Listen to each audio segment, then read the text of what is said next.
This is my latest acquisition. I'm very excited about this one. It is an 1890s waistcoat. It's a little double-breasted number. I'm going to talk you through a few little bits with this, so you can come along with me while I have a look at it. It's boned. It's linen or cotton. It looks more like a linen, and it's got that cool to the touch feel of linen. So, and this is the back. It's definitely been mended in a couple of places. She's got a few stains. There's a loose thread there, but overall in truly remarkable condition for the age. Oh, lovely. And you've got the lining tacked down like, okay, interesting. A lot of machine stitching. I'm going to open her up and see what we can find out now. Now, I know that these buttons are not original. The seller stated that they were glass buttons, but that had been replaced.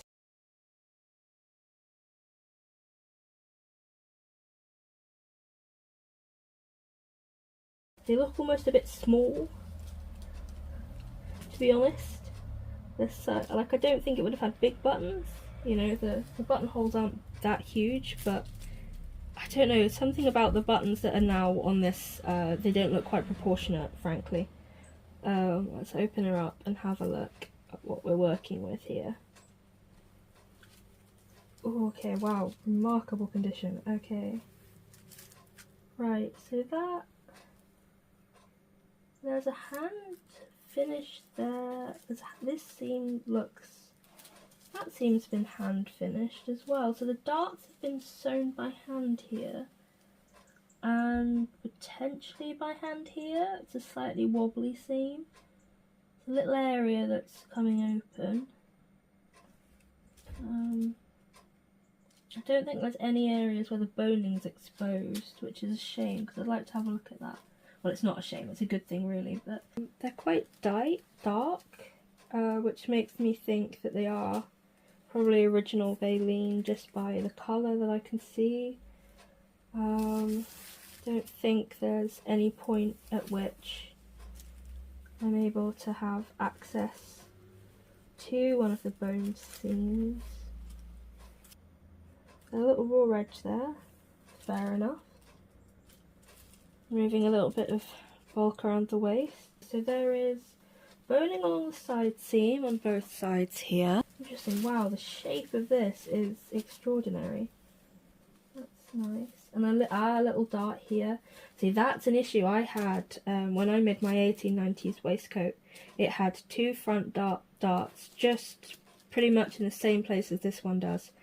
But it didn't have a dart at the side seam, and I ended up having to put one in.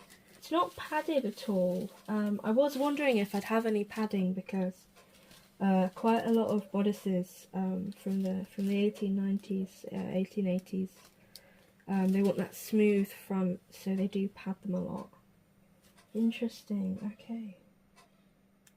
So I mean, it's a lovely sort of grey colour, but if you look inside, I think on this side you can see it a bit better.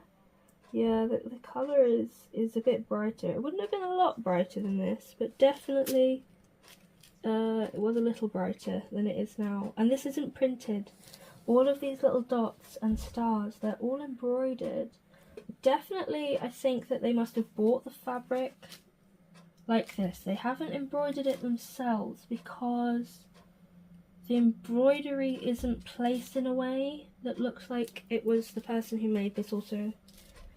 Maybe they did embroider the fabric, but if they did it, it wasn't specifically for this project. They would have done it on the bolt, because it's definitely not been added after the garment was constructed, just because of the fact that, you know, it goes it's cut in half on style lines there. If I was looking at something that had been embroidered purposefully, I wouldn't expect to see it going into seams like this. So it's interesting to me that that's definitely been embroidered before the garment's been constructed. I've got to say, when I saw the photos of the listing on eBay, I thought that this was printed. I didn't realise that it was embroidered, so that's absolutely fascinating. If I get a little bit of tissue paper and we pad her out, let's have a look at the sort of shapes that we're getting in a moment.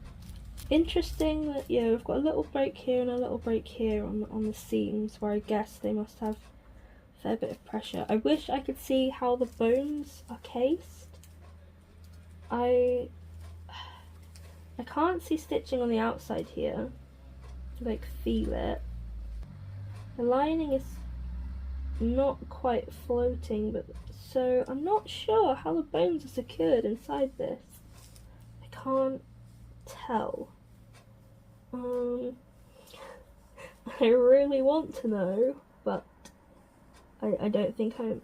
It's interesting how they've done the boning here on this. They don't exactly follow the dart.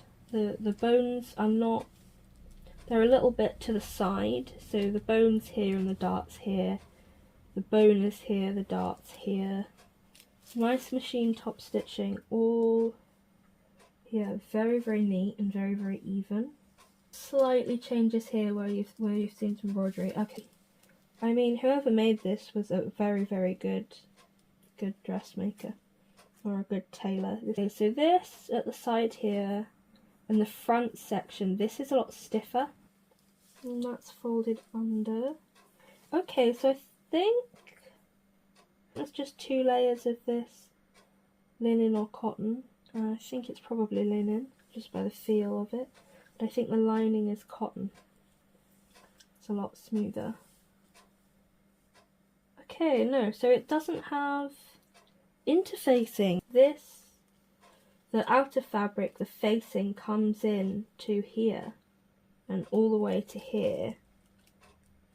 So the facing is like this. The lining appears to be sewn in one with the back, because the back is the same as the lining fabric. That's just literally been turned under there. I wish I could work out how the bones are secured. Like, I can't. It's completely encased, which is unusual. But definitely, just the way that the fabric feels, the embroidery style, the look of the bones that I can see through the fabric being slightly sheer. It definitely makes me think that this is an original, not a reproduction. Yeah, so I think all parts of the lining are original. Interesting that the inside is hand finished here. But I guess thinking about it, if you've got bones, I mean they don't last forever. Baleen bones can break and regularly do. You can have a wardrobe mishap and snap a bone. Bone at this point is baleen. It's not an actual bone. It's a bit of whale, sort of the grill that they filter stuff through. It's keratin, so it's similar to your fingernails. It's not, but it's referred to as boning. The whale bone. Definitely by the feel, the colour that I can see through the fabric, and just the way that it moves. I'm leaning towards baleen without being able to look inside it and confirm that hypothesis. But it's interesting that the areas that are boned, that the lining is not sewn with machine, it's hand whip stitched all the way around, which means if you did have a wardrobe malfunction and break a bone, it'd be quite easy to replace it.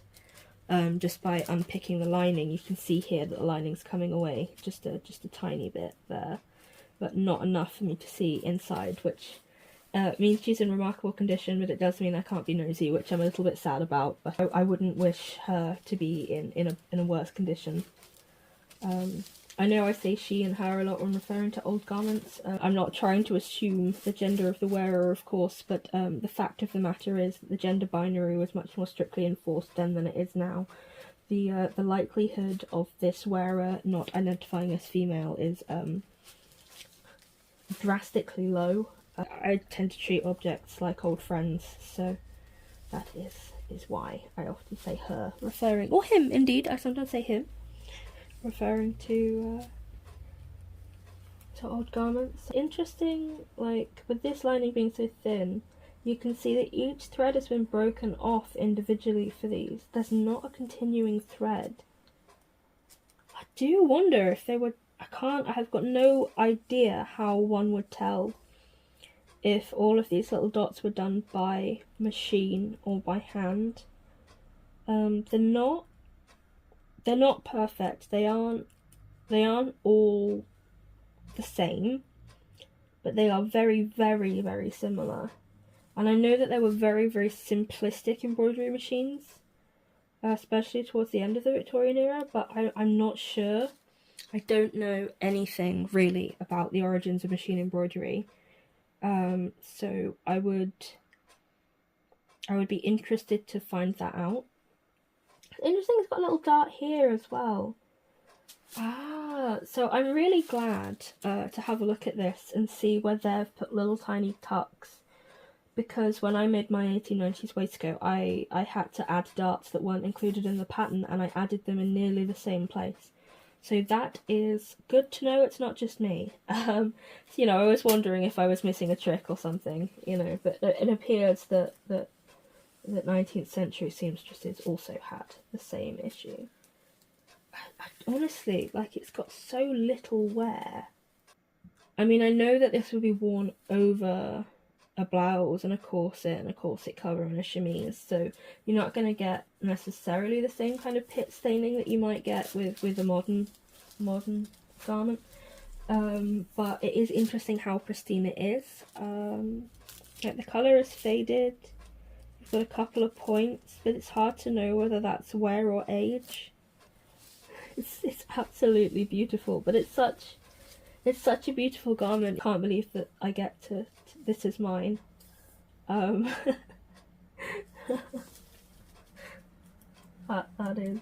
is an extraordinary feeling, I've got to say. It's just so beautiful. Honestly, this is. I wish I had more provenance for this. I've got no provenance whatsoever. I wish I knew what buttons you had originally. That would be so interesting. Buttons are cute. I like them. I don't hate them. They wouldn't be the ones I would have chosen, I'll say that, but they are lovely, and they're not egregious.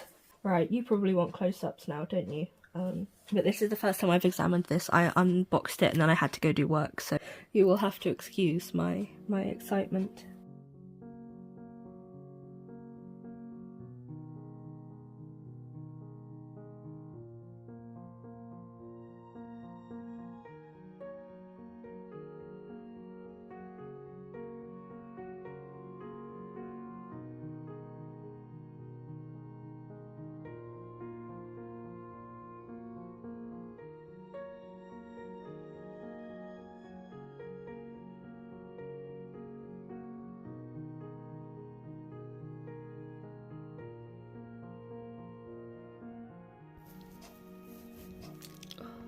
The arm seam, the little dart here, and there's another tiny little dart just at the neckline, and the two big main darts here,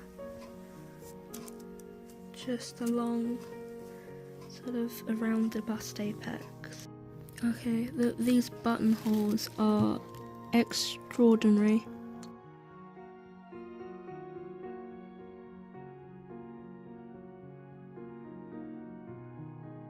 Definitely hand done.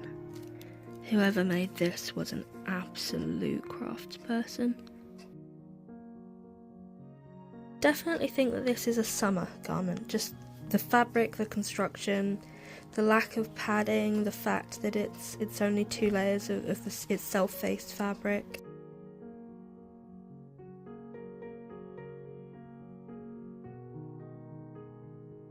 I definitely need to take the pattern off this. I knew as soon as I bought it that I was probably going to need to own one that I could wear.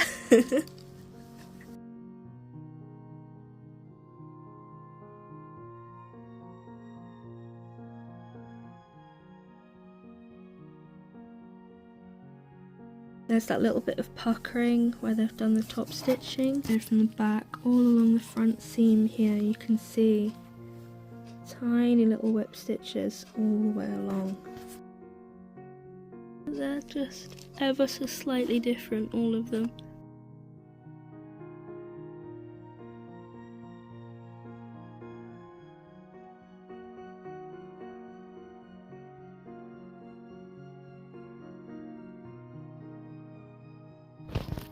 So this is the back, and you can see that the front comes to a point. Don't think this was for a very big human. Let's take some measurements and find out, shall we? I love how curved that is as well. Something I do not see in modern waistcoats.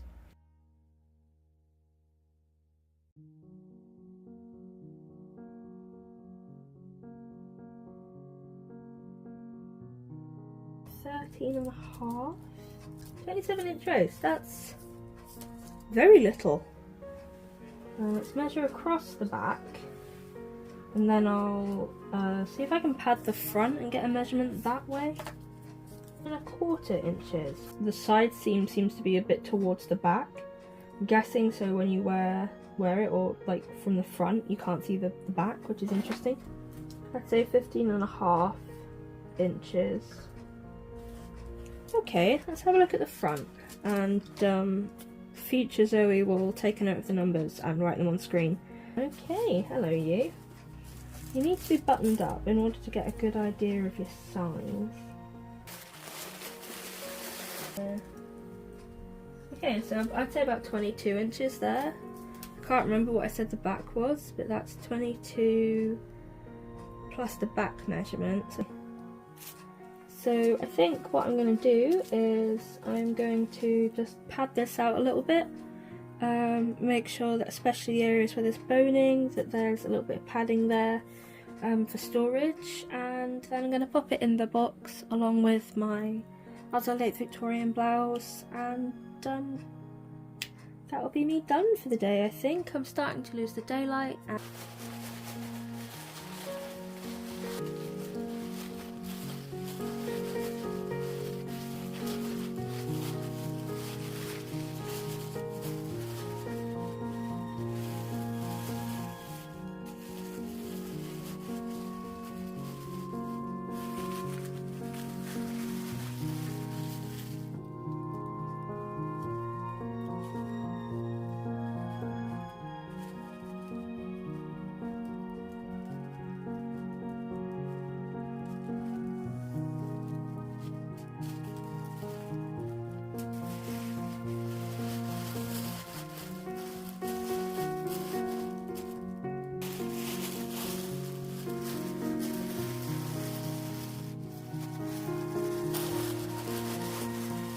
What did you do today? Well, I made fake tits for an 1890s waistcoat out of acid-free tissue paper.